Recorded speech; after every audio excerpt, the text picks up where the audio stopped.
मित्रांनो, यूट्यूब चॅनलमध्ये स्वागत आहे आणि आम्हासनी नसलापूर इथून कॉल आलेला आहेत आणि आम्ही आता चाललेलो आहोत आणि तिथं जाऊन बघू कोणत्या जातीचा साप मिळतो तो. व्हिडिओ कंटिन्यू पहा.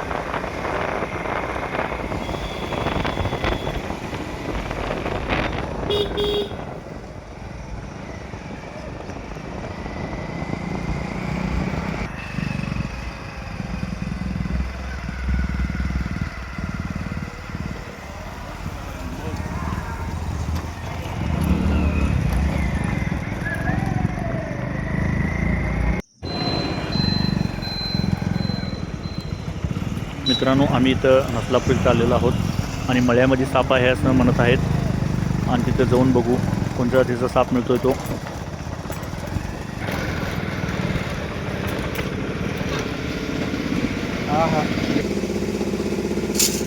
मित्रांनो, आम्ही इथं पोचलेलो आहोत आणि एक टाकी आहे, त्या टाकीच्या आतमध्ये साप पडला आहे असं ह्यांनी म्हणत आहेत आणि साधारण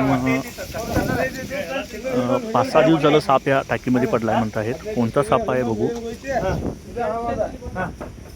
मित्रांनो, बघू शकता साप तर दिसलेला आहे आता आणि आमचे सर्पमित्र आता व्यवस्थितरित्या ह्या टाकीमध्ये उतरतील आणि ह्या सापाला व्यवस्थितरित्या बाहेर काढतील. बघू मित्रांनो,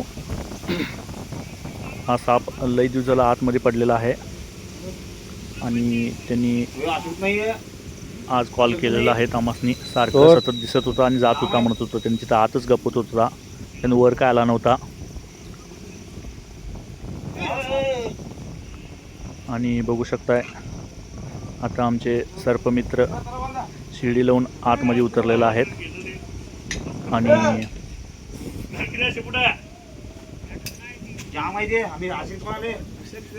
हा धामण जातीचा साप आहे आणि आमचे सर्पमित्र आता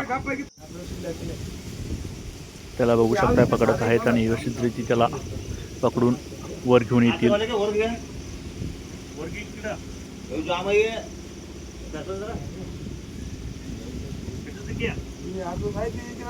मित्रांनो, बघू शकताय धामण जातीचा साप आहे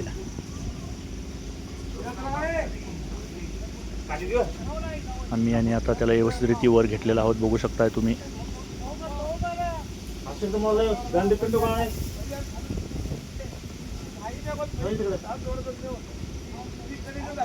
धामण जातीचा साप आहे, बिनविषारी साप आहे आणि आता आम्ही व्यवस्थितरित्या त्याला आता टाकीमधून बाहेर काढलं. बघू शकताय आमचं सर्पमित्र आता व्यवस्थितरित्या त्याला हँडल करत आहेत.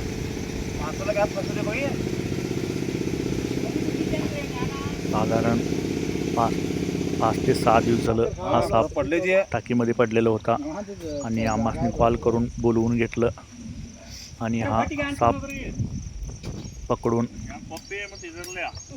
आम्ही त्याला व्यवस्थितरित्या त्याच्या जागेला सोडू आणि ह्या काकांचं आभार मानावं की साप इथंच पडलेलं होता आणि त्यांनी आम्हाला कॉल करून बोलवून घेऊन हा साप पकडायला लावलेला आहे.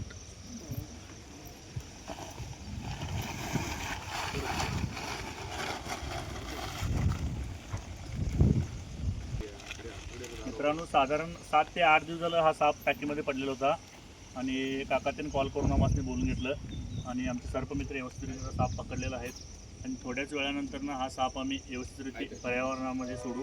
त्याच प्रकारे आमचे नवीन व्हिडिओ बघण्यासाठी आमचा चॅनल सबस्क्राईब करा व लाईक करा आणि बेल आयकॉन बटन दाबायला विसरू नका. जय हिंद.